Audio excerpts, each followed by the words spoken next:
Eknath Shinde deputy CM को आप सुन रहे थे। उनकी ओर से कहा गया है कि दिल्ली डेवलप हो जाएगी, विकास हो जाएगा और तमाम तरह की बातें। और यहां पर देखिए अंदर की तस्वीरें लगातार सामने आ रही हैं। अब सिर्फ इंतजार किया जा रहा है दिग्गज नेताओं का। आपको मध्य प्रदेश के मुख्यमंत्री भी दिखाई दे रहे हैं और बड़ा दिलचस्प रहा मध्य प्रदेश में भी जब शिवराज जी को हटाकर और इनको जिम्मेदारी सौंपी गई थी। एक एक करके तमाम चेहरे खिले हुए हैं। कुछ कह रहे हैं प्रफुल्ल, जल्दी से। दिखाई दे रही थी आपसे कुछ देर पहले, आपने जिक्र किया था और वो भी अब इन तस्वीरों में दिखाई दे रही है। देखिए आप नीली साड़ी में वहां पर मौजूद हैं, वो भी हाँ, पीछे की तरफ मौजूद हैं। और राजस्थान में जब सीएम के नाम की पर्ची निकली थी उस समय उनका चेहरा देखने लायक था कि उनको यकीन नहीं हो रहा था कि बनाया जा रहा है भजनलाल शर्मा जी को। हाँ। रेखा गुप्ता की तरह भजनलाल शर्मा भी फर्स्ट टाइम एमएलए थे, जिनको चीफ मिनिस्टर बनाया गया राजस्थान का, और ऐसी Rekha Gupta first time MLA. तो बीजेपी अक्सर ऐसा करती है कि जो टॉप पोस्ट होती है वो अपने कैडर को देती है। और जब 2014 में सरकार बनी हरियाणा में तो मनोहर लाल खट्टर जो फर्स्ट टाइम एमएलए बने थे करनाल से, ऐसे ही रेखा गुप्ता है, ऐसे भजनलाल शर्मा है। तो लेकिन क्या करते हैं, जो लोग बाहर से आते हैं ना उनको जगह मिलती है कैबिनेट में, बिल्कुल, लेकिन टॉप पोस्ट कभी नहीं देती बीजेपी अपनी, वो संगठन में मिल जाती है। हाँ। संगठन में मिल जाती है। लेकिन ये जो पहली बार विधायकी की आपने बात कही है, दिल्ली का ये इतिहास रहा है। अब तक जितने भी मुख्यमंत्री, मैंने तो पूरी लिस्ट निकाली हुई है अपनी रिसर्च टीम से और जल्दी से अपने दर्शकों को जानकारी दे देते हैं। देखिए शालीमार बाग से पहली बार चुनी गई है 2025 में और सीधे अब मुख्यमंत्री रेखा गुप्ता बनने जा रही हैं। इसके पहले दिल्ली में अब तक 8 सीएम हुए हैं, जिनमें से ब्रह्म प्रकाश, गुरमुख निहाल सिंह, मदन लाल खुराना, साहिब सिंह वर्मा, शीला दीक्षित, अरविंद केजरीवाल और आतिशी पहली बार ही विधायक बन के सीधे मुख्यमंत्री की कुर्सी पर ये लोग जाकर विराजमान हुए। आपको बताते चले अरविंद केजरीवाल भी 2013 में जब जीते वो सीधे मुख्यमंत्री बने। शीला दीक्षित जब जीती थी सीधे मुख्यमंत्री बनी। इसके अलावा आपको बताते चले कि 2020 में आतिशी जीती थी और उसके बाद केजरीवाल हटते हैं, वो मुख्यमंत्री बन जाती हैं। सिर्फ अगर सुषमा स्वराज को हम छोड़ दें, वो अपवाद रही है। मनोज तिवारी कुछ बोल रहे हैं, सुनते हैं। बहुत समय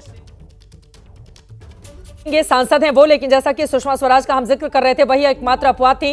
वो सांसद रहते हुए मुख्यमंत्री बनी थी। लेकिन आपको बताते चले कि सुषमा स्वराज के लिए बहुत ज्यादा मतलब काम करने के लिए कुछ मौका मिला नहीं। 52 दिनों के बाद उनको प्याज की बढ़ती कीमतों के बाद इस्तीफा देना पड़ा था। तो वो जो बीजेपी का दर्द था ज्यादा कामकाज नहीं कर पाने का, और उसके बाद तो 15 सालों के लिए सूखा यहां पर पैदा हो गया। फिलहाल प्रवेश वर्मा की वो तस्वीरें क्या हम दोबारा चला सकते हैं जिसमें रेखा गुप्ता, प्रवेश वर्मा बड़ी आत्मीयता के साथ मिल रहे हैं और प्रफुल्लित टिप्पणी कर रहे थे कि सबसे ज्यादा निगाह इसी बात पर रहेगी और बीजेपी के लोग भी उन्हीं तस्वीरों को ज्यादा ट्वीट करेंगे जो प्रवेश वर्मा और रेखा गुप्ता के साथ साथ हैं। ऐसा क्यों बोल रहे थे आप? नहीं, दो चीजें। एक तो प्रवेश जब बाइट दे रहे थे तो आपने सुना कि चेहरा देख लिया मेरा। हाँ। तो वो भी ये जानते थे कि कल की उनकी बॉडी लैंग्वेज और आज में थोड़ा अंतर आ गया है। उन्हें भी समझ में आ गया कि अब जो संगठन कह रहा है वो करना ही पड़ेगा। दूसरी तस्वीर जो ये तस्वीर है। और आप इसमें देखिए कि अभी भी कई बार ऐसा लगता है जैसे असहज हो जाते हैं थोड़ा सा। और दूसरी तस्वीर होगी प्रवेश वर्मा के साथ एक अच्छी चीज है कि उनके दिल में जो है वो उनकी बॉडी लैंग्वेज और उनके चेहरे पर दिखाई देती है। छुपा ही नहीं पाते शायद। ये जाट समुदाय मुझे लग रहा था कि बगल से आदेश यही बातें बोलने वाले जाट हैं, इस वजह से जो अंदर है वही बाहर दिख जाता है। जब रात पता लगा कि मैं मुख्यमंत्री नहीं बन रहा हूँ तो मुझे लगता है रात से लेकर अब तक थोड़ा एडजस्ट कर लिया होगा खुद को। जब सुबह सामने आए मीडिया के चश्मा उतारे, कहा कि मेरा फेस देख लीजिए। एक चीज और कही कि पार्टी ने जो जल्दी से बात कर दूं, मैं मतलब नाम किसी का नहीं लेंगे, लेकिन जितने भी चेहरे आज शपथ लेते हुए दिखाई देंगे उनमें से कई चेहरों की जब हमने लिस्ट चलाई थी कि ये आगे ये पीछे, कई लोगों ने फोन करके हमें खुद ही कहा था कि भाई हमारा नाम हटा दो और हम मुख्यमंत्री की रेस में नहीं है और अगर होंगे भी आप लोग चलाएंगे तो हमारा नाम कट जाएगा। इस तरह की स्थिति रही है। नेता डरते हैं कि हमारा नाम चलेगा तो बीजेपी का जो लीडरशिप है नाम कट जाएगा और फिर हम रेस से बाहर हो जाएंगे। तो हमेशा नेता डरता है इस बात से मेरा नाम नहीं चलना चाहिए। ये बीजेपी में ही एक मात्र है, कांग्रेस में भी है, कांग्रेस में भी है। ये देखिए रामलीला मैदान की ये भव्य तस्वीरें सामने आ रही हैं। आपको बताते चले जेपी का आंदोलन भी इसी रामलीला मैदान में हुआ, अन्ना का आंदोलन भी इसी रामलीला मैदान में हुआ। 3 बार मुख्यमंत्री की शपथ अरविंद केजरीवाल ने इसी रामलीला मैदान में दी। देखी थी बाबा रामदेव के ऊपर जब लाठीचार्ज हुआ था कांग्रेस की सरकार में, यही वो रामलीला मैदान था। रामलीला मैदान समय के साथ नए नए तेवर और कलेवर के साथ दिल्ली के लिए इतिहास बनाता हुआ और आज भारतीय जनता पार्टी स्वाति मालीवाल का भारतीय जनता पार्टी के तमाम नेताओं की ओर से शुक्रिया अदा किया गया था जिस तरह की कैंपेनिंग उन्होंने चलाई थी। और स्वाति मालीवाल के साथ यकीनन जो आरोप उनकी ओर से लगाए गए थे, अगर उसमें सच्चाई है तो वो कितना गलत था कि मुख्यमंत्री के आवास पर जाकर अगर आपकी महिला राज्यसभा सांसद के साथ इस तरह का बर्ताव होता है तो, और वो बड़े खुश भी दिखाई दे रही हैं। एक चीज ये, लेकिन आम आदमी पार्टी के राज्यसभा सांसद हैं। और सबसे बड़ी बात यह कि अन्ना आंदोलन जब हुआ था तो स्वाति मालीवाल बेहद करीबी थी अरविंद केजरीवाल की और इसी रामलीला मैदान में वो काम कर रही थी। पीएसी मेंबर हुआ करती थी, और आज जब यहाँ पर बीजेपी का मुख्यमंत्री शपथ ग्रहण करने जा रहा है तो वहाँ वो पहुंची और बकायदा रेखा गुप्ता से मिल रही हैं। आप देखें तस्वीरों में कितना खुश होकर मिली थी वो उनसे। और इस तरह की जानकारी जो मेरे सोर्सेज हैं वो दे रहे हैं, वो कह रहे हैं कि दिल्ली सरकार की पहली कैबिनेट मीटिंग यमुना किनारे हो सकती है। इस तरह की जानकारी हमारे जो सोर्सेज हैं वो इस वक्त दे रहे हैं। देखिए सूत्र, वैसे बहुत सारे सूत्र हमारे बता रहे थे कौन मुख्यमंत्री बनेगा कौन नहीं बनेगा, लेकिन फिलहाल अभी ये बड़ी जानकारी है। सूत्रों के हवाले से ये खबर अभी मेरे मोबाइल पर आया है कि फर्स्ट कैबिनेट मीटिंग यमुना किनारे हो सकती है। यमुना मैया की जय के नारे भी प्रधानमंत्री नरेंद्र मोदी की ओर से लगाए गए थे, और इस समय आप देख पा रहे हैं एक एक नेता किस तरह से, सचदेवा साहब भी समझा रहे हैं भाई आगे पीछे सीट अरेंजमेंट को लेकर, या लोगों को किसी भी तरह के। एलजी साहब पहुंच गए हैं।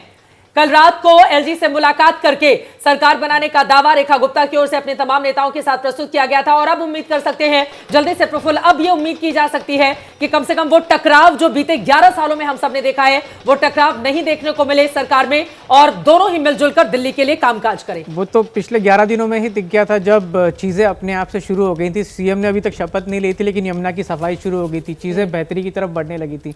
तो मुझे लगता नहीं कि अब ऐसा कुछ होगा, क्योंकि सेंटर में भी बीजेपी की सरकार है और अब के राज्य में भी बीजेपी की सरकार है। क्या बातें कर रहे होंगे इस समय एलजी साहब, क्या बातें कर रहे होंगे आदेश?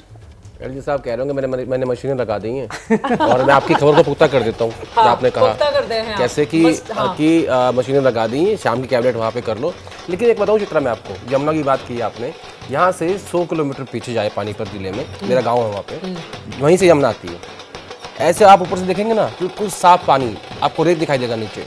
ये मशीनों से साफ नहीं होगी। देखिए ये बहुत बड़ा इशू है दिल्ली का। इसमें जितने भी नाले इसमें आपने मिलाए हुए हैं, जितने फैक्ट्रीज का यमुना पे, लेकिन उसके पहले क्या बातें हो रही होंगी, एक ऐसे ही एक अंदाजा लगाइए। नहीं देखिए कटसी की बात हो रही होगी इस वक्त, क्योंकि शपथ हुई नहीं है और क्या मुझे लगता है कि सीएम के तौर पर बड़ी तारीफ की थी। मुझे लगता है कि शायद ये पूछ रहे होंगे कि पहली कैबिनेट कब करोगे और सेशन कब बुलाने जा रहे हो, जब शपथ होगी और उसके बाद आगे की चीजें होंगी। एलजी साहब से ये भी कह रहे होंगे सर पूरा सहयोग कीजिएगा और यमुना अकेले में साफ करने पहुंच जाइएगा।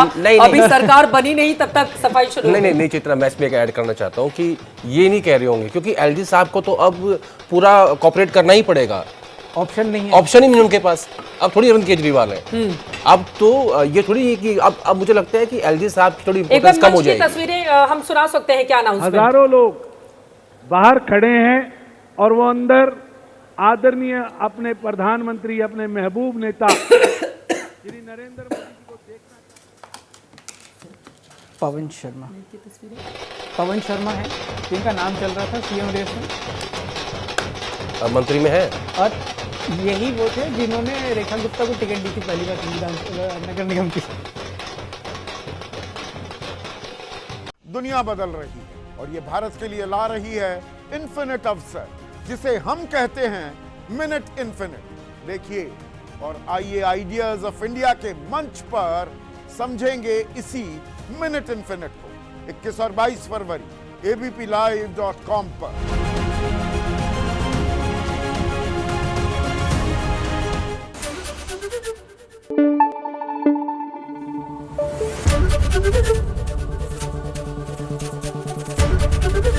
एबीपी न्यूज आपको रखे आगे।